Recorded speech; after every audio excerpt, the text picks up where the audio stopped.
Hello, I'm Chuck Smith. And I'm Carol Matriciana. Welcome to this edition of The Pagan Invasion. For nearly a century and a half, evolutionary thinking has made tremendous inroads into the hearts and minds of our scientific community. This is ironic considering the fact that science defines itself as the ability to observe and test things. Yet no one has ever observed evolution taking place, and there is no conceivable way in which evolution can be tested. And as we have learned from a previous program, no hard evidence exists in the fossil record, or anywhere for that matter, to prove that evolution has ever occurred.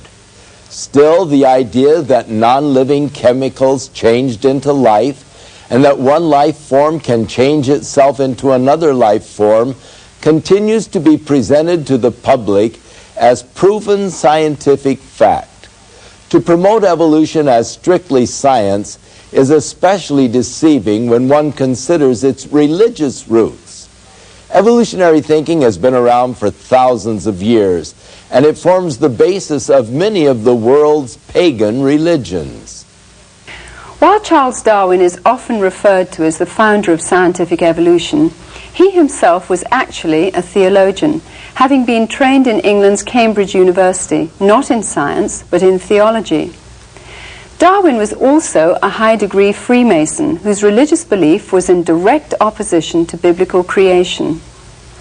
John Dewey, along with other signers of 1933's Humanist Manifesto, were, by their own admission, members of a religious movement which they called humanism. Their militant goal was to get their religious beliefs in evolution placed in science courses, and indeed all courses, throughout America's public school systems. Today, many leading evolutionists do recognize the basic religious attributes of evolution and concede that their belief in it is, in essence, a religious one. British biologist L. Harrison Matthews writes that a belief in the theory of evolution is exactly parallel to a belief in special creation, with evolution merely a satisfactory faith on which to base our interpretation of nature. Physicist H.S. Lipson states, "Evolution became, in a sense, a scientific religion. Almost all scientists have accepted it, and many are prepared to bend their observations to fit in with it." Dr. Colin Patterson, senior paleontologist of the British Museum of Natural History, and who was by all accounts one of the world's leading evolutionists, goes so far as to say that evolution is positively anti-knowledge. With today's cry sounding even louder for separation of church and state, we have to ask why one religious thought, evolution, is being advanced with our tax dollar in the public schools and museums, while the other perspective, special creation, is being censored. In the year 1925, schoolteacher John Scopes was on trial for presenting evolution as science. Scopes was eventually found guilty, but not before a dangerous precedent was established. For the first time in a U.S. court of law, the existence of a creator God was challenged.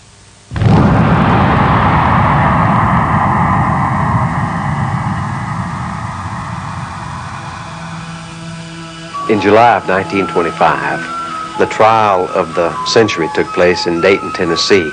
For the first time in educational history in this land, the concept of a creator was totally challenged. This was the great turning point. Up till 1925, all of your science classes taught creation. Today, all that you have taught in the science classroom is evolutionism. John Scopes, a schoolteacher, was found guilty of violating Tennessee law, which prohibited the teaching of human evolution. Less than 10 years later, by 1933, the Humanist Manifesto was signed by a small but powerful group of people presenting themselves as a non-profit religion. Their religion was humanism, and it swept through the educational system through the zealous pursuits of John Dewey, a socialist and first president of the American Humanist Association. Today, public schools are the seminaries for Dewey's religion of humanism, and its doctrine of evolution dominates the educational system. Now, today we do have religion being taught in our public schools. The fundamental tenet of humanism, for instance, as listed right in the Humanist Manifesto. Tenet number 1, religious humanists regard the universe as self-existing. It was not created. Tenet number 2, man is the product of a long natural process, that is evolution. A very few people originally got control of our education system in this land. One of the things that was imperative for them to push through their programs was evolutionism. Most people do not believe that evolution happened. The fact that most scientists do, or practically all scientists do, is in a sense neither here nor there, because in fact we would like the ideas to get across to our students. The thing that the average Christian in America has never realized is that his tax dollars pay the school teacher's salary, they pay for the textbooks, and yet most parents still will not say one word about anything that happens in that classroom that disturbs them. For parents to allow a godless indoctrination in evolutionism is just unthinkable. Thousands of children are bused daily to our museums as part of school-sponsored field trips, where they're given crash courses in evolution. And just like in the Soviet Union, this religion of atheism is presented as fact, with no alternate viewpoints allowed to be expressed. Attorney Wendell Bird argued the case for balanced treatment of creation science and evolution before the U.S. Supreme Court. He is author of the book, The Origin of Species Revisited. To me, the basic issue is academic freedom, because no one's trying to exclude evolution from public schools while teaching a theory of creation. Instead, the evolutionists are trying to exclude alternatives, while, in general, defending the exclusive teaching of evolution. Well, I think creationism should be taught in schools simply because all good ideas should be taught in schools. I think we shouldn't be afraid of ideas, whether we oppose them or whether we're for them. I think we should expose everyone to both sides of the issue. 86% of the American public believes that the theory of evolution ought to be taught along with the scientific theory of creation, according to an AP NBC News nationwide poll. I think creation should be taught in schools because it's a part of what we are. I think it should be taught with an open mind, without religious intonations. Lawyers nationwide, more than 2 to 1, agree that it is constitutional to teach the theory of creation along with the theory of evolution.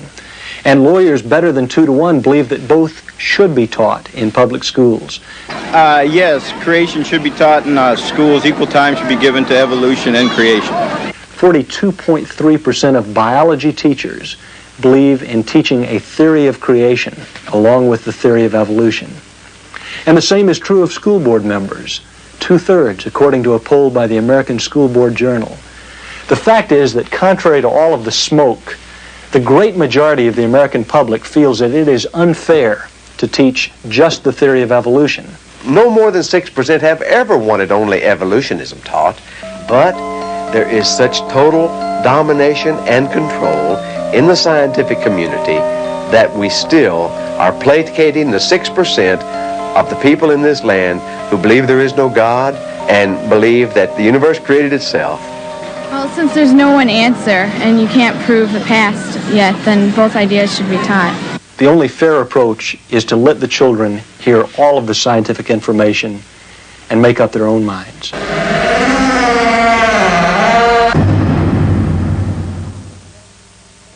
The founding fathers of evolution based their theories not on scientific evidence, but simply on wishful thinking. The goal was to disprove the existence of God. The lack of evidence is something which has haunted evolution's devotees ever since, yet incredibly hasn't diminished its promotion. Roger Oakland, who co-authored the book The Evolution Conspiracy with me, is a former evolutionist himself and biology teacher. Recently, I asked him about evolution, its history, and its impact on education. Evolution is man's perspective on the origin, the history of the universe, and the origin and history of life. And really it's an attempt to explain away a supernatural explanation for the beginning of all things. So man attempts to come up with his perspective of why we're here, where we've come from in the past. Who were some of the founding fathers of this evolutionary thought? Well, first of all, I think it's important to understand that the founding fathers were not overwhelmed with facts which caused them to question the reality of a creator. They were individuals who were looking for an explanation to explain away God the Creator. They didn't want to have to rely upon a supernatural event as the beginning of all things that exist in the universe. One of the key individuals was a man by the name of Erasmus Darwin, who was actually Charles Darwin's grandfather. The interesting thing is that his views seem to be directly related to some of the Eastern mystical views. In fact, he headed up a group which he called the Lunar Society. They met once a month on the full moon, hence the name Lunar Society, and some metaphysical Eastern ideas were actually incorporated into his beliefs, and Erasmus Darwin wrote 2 books called the Zoonomia, in which he laid out his view on the origin and history of life, that life came into existence from non-life and then progressed and developed over time from lower levels of complexity to higher levels of complexity. Another significant founding father would be Charles Lyell. He's been called the father of uniformitarianism, or the belief that the earth is billions of years old and that the layers of the earth were laid down gradually over very long periods of time. His whole objective was to explain away the view that there had ever been a catastrophic global biblical flood in the past. And so his view was that these layers or strata were laid down gradually, uniformly over long periods, and as a result was then able to cast doubt on the authenticity of a global flood which the Bible talks about. And the major founding father of evolution would be Charles Darwin himself, who popularized the idea that life could be traced to a common ancestor, a simple form of life that then developed and progressed over long periods of time to bring about the existence of every form of life which we see on the earth today. Have today's educators actually advanced the theory of evolution in a systematic, formal agenda? I believe so, Carol. As you look back through the history of education, and specifically the last 40 or 50 years, there literally has been a program to use the public schools to advance evolution without being challenged by any alternative views on this subject of origins. And really when you look at this, you see that there's some key individuals who propagated an idea back in the 1930s, who actually wrote up an agenda called the Humanist Manifesto, which basic objective was to advance evolution and to question the reality that there is a creator. And some very interesting individuals were part of this organization. You've heard of John Dewey, who is called the modern father of progressive education, one of the most influential individuals in education in North America. He was a signer of this Humanist Manifesto, along with another gentleman by the name of Francis Potter. An interesting quote could be gleaned from a book that Francis Potter wrote in 1930 called Humanism, a New Religion. He stated, "Education is thus a powerful ally of humanism. What can a theistic Sunday school meeting for an hour once a week and teaching only a fraction of the children do to stem the tide of the 5-day program of humanistic teaching?" So it was literally the objective of some of these individuals to use the schools to advance their belief in man, which is based on humanistic belief, which is basically a religion, and to use evolution as the means of explaining away a creator. Have teachers who promote another theory of the origin of life been suppressed or opposed in any way? That is actually a fact, Carol. As you look back over the last 10 years, there literally has been an organized agenda to advance evolution and to suppress anyone who would come up with a creationist perspective, labeling a belief in creation as religion and the belief in evolution as something which is science. Actually, in 1981, there was a meeting that was held in Washington, D.C., where the National Academy of Sciences, along with the National Association of Biology Teachers, because they were concerned that evolution was not being advanced quickly enough and that creationism was presenting itself in the schools, in the public schools, together decided that they would come up with some kind of a strategy to attack the creationist movement. And this meeting, you can read about it in a science publication, Science Volume 214, November 6th, 1981, describes some of the people who were at the meeting and what their objectives were. And Frank Press, who was the head of the National Academy of Sciences, then was instructed that he should meet with influential people to see what they could do to stop creationism from being presented in the public schools. And it's interesting that 10 years later, in the state of California, for example, there has been an agenda to try to improve the quality of science education by allowing only evolution to be presented in the science classrooms with no mention whatsoever of an alternate view based on creation. And I'm sure you've seen some of the new curriculums, science framework, which is just put out by the California Department of Education, which basically states that in order to teach life science, earth science, astronomy, evolution should be a fundamental central concept of the curriculum. Evolution, which Darwin described as descent with modification, is the central organizing principle in life science. So evolution is being promoted as science, and that it shouldn't be questioned, that it is as much a fact as gravity. Roger, are there any other key individuals who have organized a campaign to discredit creationism or creationists? There are many individuals, but let me just mention a few. One of the most important individuals who has done everything he can, is zealous against the creation movement, is a man by the name of Isaac Asimov. Of course, well-known science fiction writer. He is a signer of the Humanist Manifesto in an updated 1973 version. After the 1981 meeting in Washington, D.C., Isaac Asimov wrote an article called The Dangerous Myth of Creationism, in which he basically says that those who believe in a creationist view are dangerous to our society today because they are literally trying to push a belief in society that there is a creator, that there is a God, and they're pushing science back into the Dark Ages. And these individuals, like Asimov, believe that if we implement a view in our public schools, an alternative view to evolution, that our children's education is going to be destroyed. There are countless examples of individuals, qualified individuals, that have either lost positions or tenure, have been fired simply because they're not willing to go along with the world evolutionary view and stating that the facts support evolution.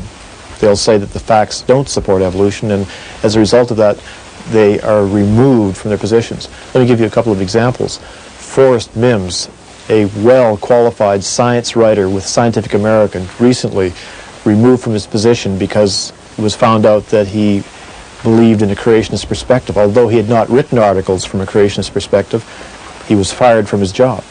Just recently, in the Capistrano Unified School District in Southern California, a public school teacher, high school teacher, because he was teaching that there were facts that didn't support evolution, was being attacked by other biology teachers and by superintendents that say that he cannot continue teaching the way he's teaching because of the new science curriculum, which says that evolution must be advanced without any opposition. Institute of Creation Research, of course, well known around the world for advancing a creationist view based on scientific observable evidence, has come under attack by the California Board of Education, claiming that they do not teach evolution properly and therefore could not be accredited as a private institution. So you can see there's all kinds of major confrontations which are occurring. Evolution is being advanced, and a belief that there's a creator is being attacked and literally abolished from the school system. Teaching our children to think logically and to think clearly. Isn't this the job of our educational system? Yet as the result of the exclusive teaching of evolution, students' sense of logic must be discarded. For example, if the intricately precise design of a Swiss watch is the result of a designer, what about, say, the human eye? Is it logical to assume that the eye had no designer, even though it is billions of times more intricate and precise in its design than a watch? And what about the DNA code found in each living cell? The purpose of that code is to prevent one life form from changing into another type of life form. And yet, evolution is based on the idea that life forms must change into other types of life forms. Is that logical? Students are taught evolution as fact from kindergarten through university. Scientific evidence making evolution look bad is not permitted, and no opposing views on origins are allowed.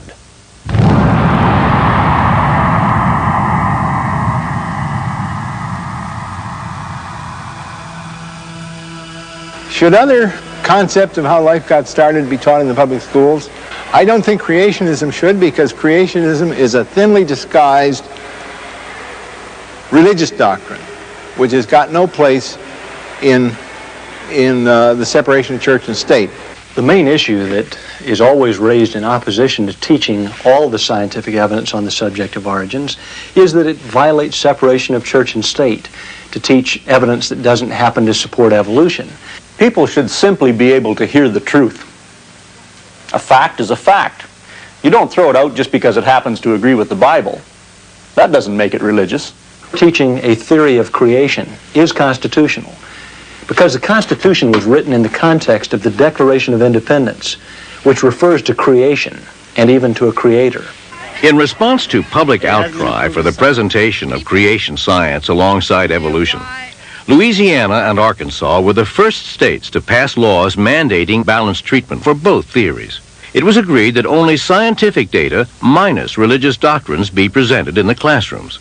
The Louisiana legislature in 1981 passed a law for, quote, balanced treatment of creation science and evolution. The law also defined what evolution is, quote, scientific evidence supporting evolution. It defined what creation science is, quote, scientific evidence supporting creation. Immediately, aggressive litigation was put into action by a powerful organization which is firmly directed against traditional Judeo-Christian principles. The influential ACLU, or American Civil Liberties Union, equipped with over 500 active attorneys, invested huge amounts of money and successfully protested the law. One of the biggest problems you have with the ACLU is that they're so well funded. They get millions and millions of dollars from large foundations and from wealthy people all across America. That's what they did to us. They tied us up in court in Louisiana. We filed a slim brief of 630 pages with 2,000 footnotes arguing that creation science is constitutional to teach, scientific in content, and as non-religious as evolution. The U.S. District Court judge entered a summary judgment against us nonetheless, saying that creation science involves the concept of creation, which implies a creator, which is inherently religious. The ACLU was able to convince the Supreme Court that creation science was basically religious. The court violated the Constitution by redefining the First Amendment author's intention, which is against favoring any one religion above another. In their decision, the Supreme Court favored naturalistic evolution, a belief of religious humanists. The scientific community is very seriously worried about the growth of creationism as an attack on the validity and the autonomy of science, and particularly in the insistence that creationism be taught in the public schools in science courses. There's a very strong network and general feeling that creation, theories of creation, maybe theories of abrupt appearance, are a menace to science. Let me mention several organizations that actively today try to prevent it from being taught in public schools. Committees of Correspondence, People for the American Way, the American Humanist Association, the American Civil Liberties Union, the American Association for the Advancement of Science, the National Academy of Sciences, the National Education Association, the National Association of Biology Teachers, and the Biological Sciences Curriculum Study. If there is one anti-scientific theory today that most threatens the whole nature of scientific inquiry, it is creationism.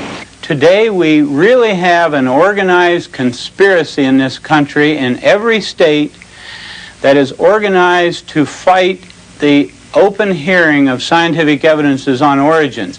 The result was the forming of a loose network of active organizations that will cooperate to combat the creationist intrusion into the public schools, public museums, national and state parks, and the governmental funding of science research.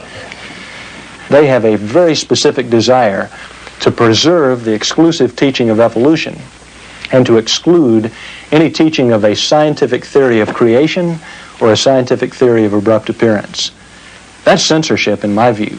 We have today what is unquestionably the worst case of censorship.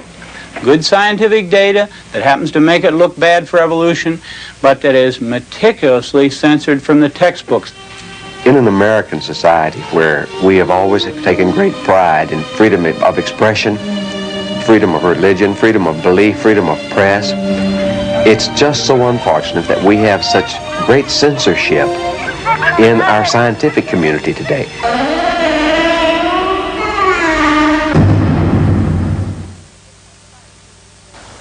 Could you talk about some of the ways that today's scientists are promoting pagan thought or metaphysical theories through evolution? I found, Carol, that there is another trend that's occurring in our society today. While creationism is being labeled religious and every effort made to remove it from the public school classroom, Eastern religion is being advanced as science and is being accepted and endorsed. They're also saying that in the future, man will take another step of evolution to a higher level of consciousness, literally advancing onwards towards a new species. So we're talking about a new dimension, an elevation of consciousness into a higher dimension, which is basically a metaphysical idea. And these ideas are being advanced by many prominent people and are literally being endorsed by many educators. This idea of an elevation to a higher level of consciousness is an ancient idea. It originated in Babel. It was a belief of the Hindus, who believed that a serpent force or a psychic force would lead one on upward into a higher dimension, a higher elevation of consciousness. In this book here, called Kundalini for the New Age, by Gopi Krishna, the author states, "I've sown the seeds of what I consider to be the most pressing need of mankind, namely information about the evolutionary mechanism in human beings slowly drawing the race to a golden future of harmony, peace, and happiness." And he says that Kundalini Yoga, a practice, by ancient Hindu practice, is something that needs to be incorporated into our society today, should be introduced by science to our generation to make this next step of consciousness occur in our time. So metaphysical ideas are being endorsed as science, and believe me, they are being welcomed by many educators and being advanced in the education system. What are some of the examples and ways that today's educators are bringing paganism into our schools? Well, Carol, in my office I have shelves of material and documentation that parents have brought me from various public schools of how their children are being indoctrinated with Eastern religion. But let me give you one example. Here's a book that has been used in a public school classroom in Southern California. It's entitled Meditation for Children. And the author, by her own admission in the back cover of the book, claims that she is an educational consultant for many school districts. She has taught transpersonal psychology and meditation to all age groups in the California public schools. Her books have been sponsored by superintendents of several school districts and by church leaders as effective educational tools. Then she says, much of knowledge from which we draw in learning to use meditation to get in touch with this great wisdom inside us comes from Eastern meditators, many Hindu and Buddhist. So religious ideas are being accepted in the public school classrooms, and they're masquerading as science. And the author goes on to say that these techniques and these therapies are necessary in our educational system today to allow us to take another step of evolution. This is exactly the same deception, the same lie that has been repeated throughout history over and over again. Ancient pagan practices are being reincorporated into our society today, and the public schools are being used to spread them and propagate them. It's apparent that evolution is playing an important role in the pagan invasion today. From your perspective, what are the reasons? Solomon, the Bible claims, is one of the wisest men that ever lived, said there's nothing new under the sun. History merely repeats itself.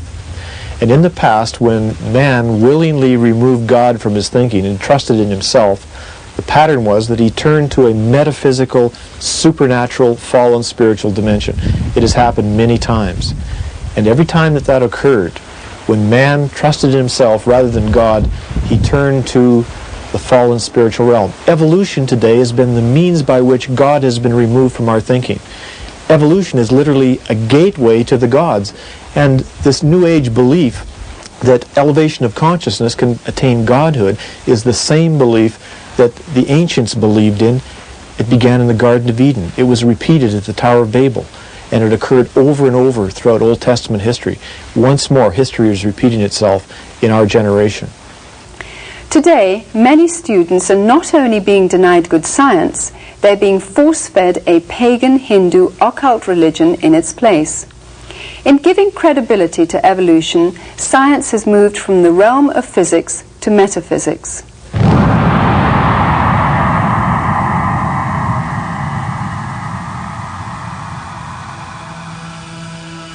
I think that man is evolving into a state of higher awareness, higher consciousness, higher vibration.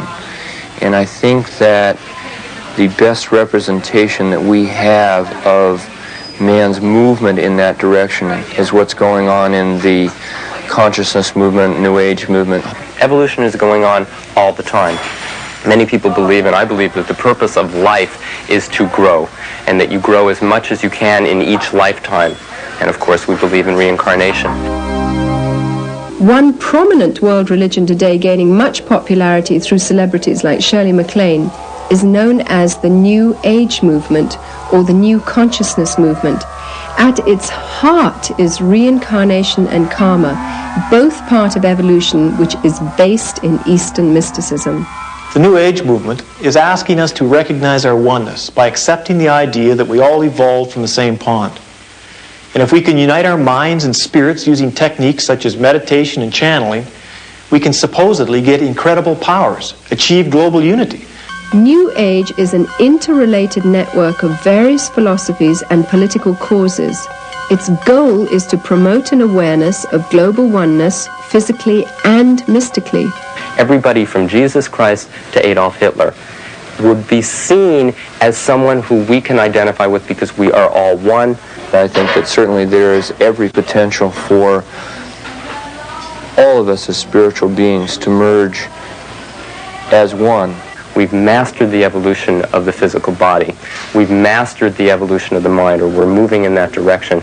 So we're coming to a time where we're using this perfected, quasi-perfected body, this opening and perfecting mind, to access the true perfection of the universe, which is the spiritual dimension. According to New Agers, the next phase of mankind's evolution is elevation to godhood. They see the human race as a transitional form between apes and God. That's, I think, our purpose on earth, and I think we're understanding that, is to make ourselves whole, to become one with ourselves, and then to realize our godhood. And I believe that everyone has Christ consciousness within themselves, and all they need to do is go inside and realize that and bring it forward and be that Christ consciousness. Evolution, whether biological or mystical, is man's way to explain away God and his creation and put man in God's place. Man has basically got the biological future of the earth in his hands. He can control evolution. We're in a time now where man is literally taking control of his own evolution, taking control of where mankind goes, both individually and collectively. I believe that the New Age movement is heading into the mainstream of American consciousness, and I think that it's going to get there by exposure in the mass media.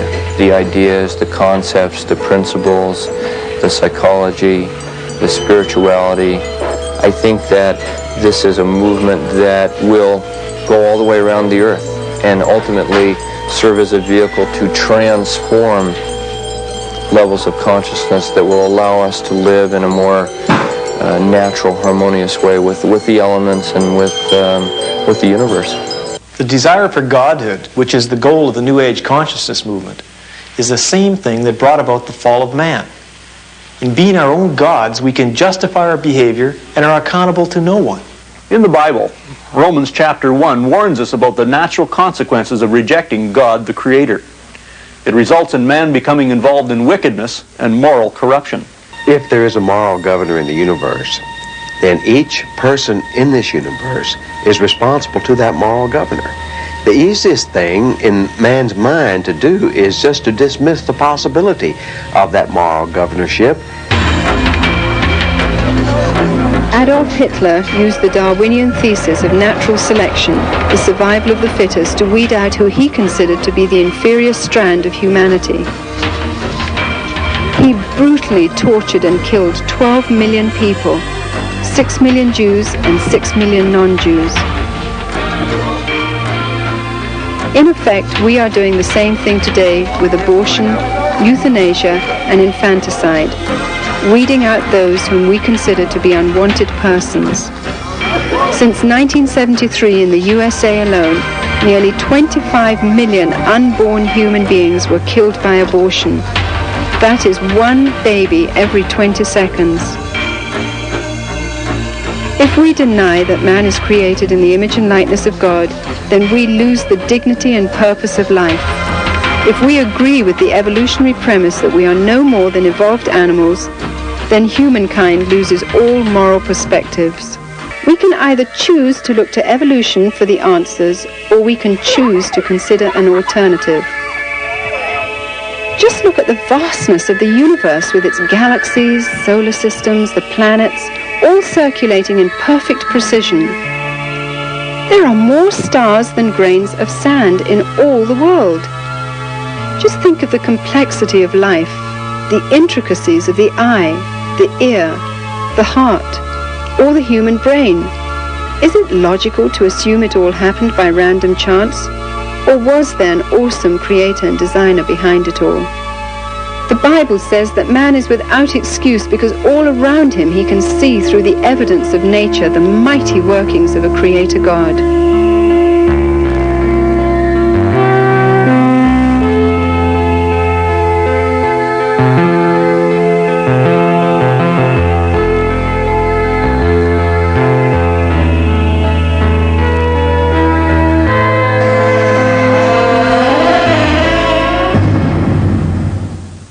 Our public school system has been described often as a zoo.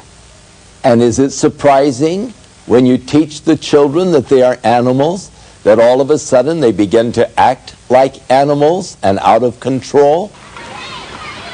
If, when a child is first able to understand or to learn anything, you begin to teach that child that 2 plus 2 equals 5. And as they get into kindergarten and go on through school, they are taught 2 plus 2 equals 5. That child will come to believe that 2 plus 2 equals 5, and yet that child will be destroyed from ever able to understand or to learn math. When you start with an illogical basis, it destroys you from being able to ever think logically or clearly on the subject. When you take the premise that you can have design without a designer, that is an illogical premise. But if a child is taught that from kindergarten through university, then the child will begin to believe that you can have life forms and the design in life forms without the designer. But they will be destroyed from ever being able to think logically and clearly. The Bible clearly teaches that in the beginning God created the heavens and the earth. And all the way through the Bible there is the assertion that God has created man and all of the life forms within it. That is logical because of the design that demands actually the designer. And it is important that we not only see the design in creation, but you can come to know the designer himself. And that's what he intended when he designed you. Within all of us, there is a God-shaped vacuum. Throughout the ages, man has attempted to fill that void with the things of the world. But it is only through a relationship with our Creator that we can be truly satisfied. His Holy Scriptures reveal the way in which we can be reconciled to God, and that is through the provisions of His Son, Jesus Christ. I'm Chuck Smith. And I'm Carol Matriciana. Join us again for another edition of The Pagan Invasion.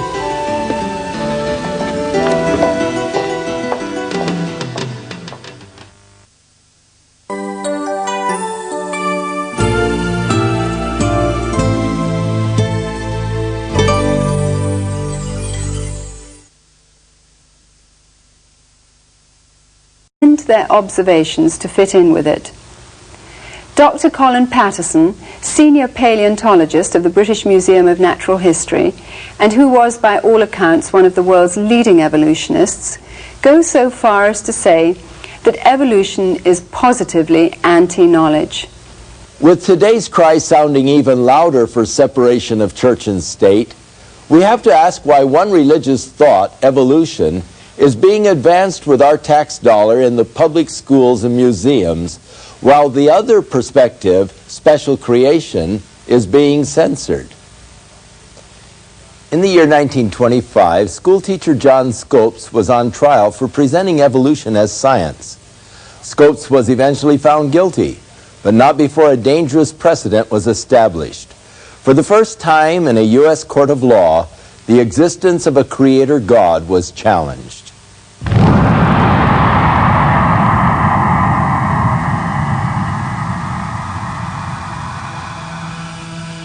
In July of 1925, the trial of the century took place in Dayton, Tennessee. For the first time in educational history in this land, the concept of a creator was totally challenged. This was the great turning point. Up till 1925, all of your science classes taught creation. Today, all that you have taught is...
Hello, I'm Chuck Smith. And I'm Carol Matriciana. Welcome to this edition of The Pagan Invasion. For nearly a century and a half, evolutionary thinking has made tremendous inroads into the hearts and minds of our scientific community. This is ironic, considering the fact that science defines itself as the ability to observe and test things. Yet no one has ever observed evolution taking place, and there is no conceivable way in which evolution can be tested. And as we have learned from a previous program, no hard evidence exists in the fossil record, or anywhere for that matter, to prove that evolution has ever occurred.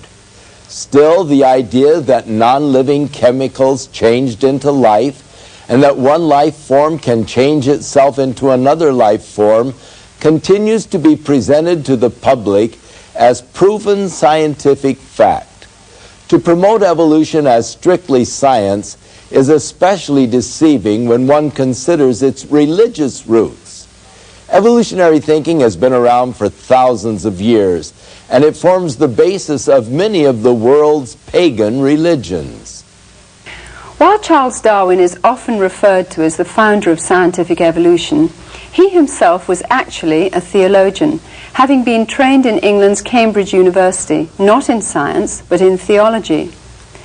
Darwin was also a high-degree Freemason whose religious belief was in direct opposition to biblical creation. John Dewey, along with other signers of 1933's Humanist Manifesto, were, by their own admission, members of a religious movement which they called humanism. Their militant goal was to get their religious beliefs in evolution placed in science courses, and indeed all courses, throughout America's public school systems. Today, many leading evolutionists do recognize the basic religious attributes of evolution and concede that their belief in it is, in essence, a religious one. British biologist L. Harrison Matthews writes that a belief in the theory of evolution is exactly parallel to a belief in special creation, with evolution merely a satisfactory faith on which to base our interpretation of nature. Physicist H.S. Lipson states, "Evolution became, in a sense, a scientific religion. Almost all scientists have accepted it, and many are prepared to bend